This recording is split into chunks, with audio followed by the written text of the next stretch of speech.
Another week goes by and I still haven't been able to spread some New Year's cheer, at least on camera. Today we're going to dive into what in the world is happening in Southern California right now as the devastating fires continue to claim the land and homes of American people.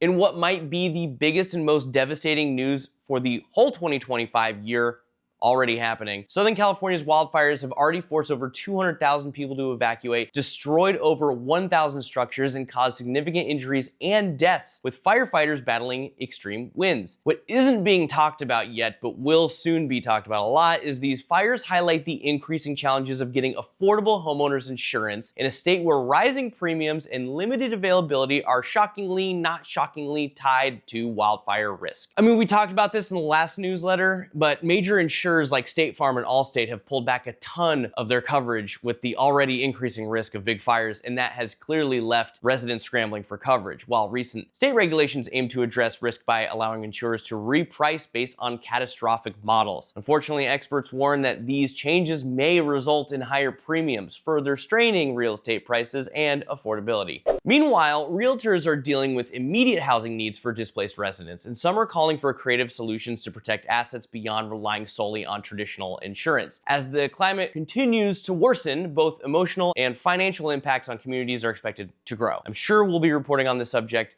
a lot more in the coming months. Speaking of affordability issues, homeowners with mortgage rates over 6% are on the rise. 17.2% of mortgages now exist in this category, and this number is expected to grow in 2025. And even though historically low rates from previous years made people hold on to their homes longer, higher rates are now encouraging more homeowners to sell. By mid-2025, the inventory of homes for sale could possibly return to 2018 levels, and that gives buyers more choices and reduces bidding wars. So the big prediction by Housing Wire says that this shift is likely to flatten home prices for several years, eventually improving affordability as income rises faster than prices. However, equity growth will slow, making it riskier for buyers with low down payments or speculative investors. And ironically, persistently high mortgage rates may help increase America's housing affordability over the next decade.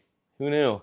So what more should you know about selling and buying in 2025 if that's your plan? Well, according to Housing Wire, once again, it's something called pocket listings. A pocket listing is a property for sale that isn't listed on the multiple listing service, aka MLS, but marketed privately through the agent's network. These listings can offer convenience and privacy for sellers, but may result in lower selling prices and longer timeframes to sell. For agents, they provide opportunities to connect with buyer leads and maybe even double their commissions, but they do require more effort in marketing. Pocket listings are legal if handled transparently and in compliance with local rules, such as using forms like a non-MLS agreement and a blah, blah, blah, blah, blah real estate jargon. And look, this isn't suitable for all sellers, sure, but they remain a viable option for specific situations, especially for high net worth or privacy conscious clients. Let me know your thoughts, opinions, or reactions to anything that I covered today in the comments. I love being able to have conversations with you guys because right now I'm pretty much just talking by myself to the camera. If any of this information resonates and you're looking for more, check out my newsletter. It's called This Week Today, where you can join over 40,000 people staying up to date on the latest housing and financial trends and what they mean for you. You can sign up through the link in my bio or head over to s1l.com and click the banner at the top of the page. Our hearts go out to the people of Southern California as they face these devastating wildfires, and we are keeping everyone affected in our thoughts during this super challenging time.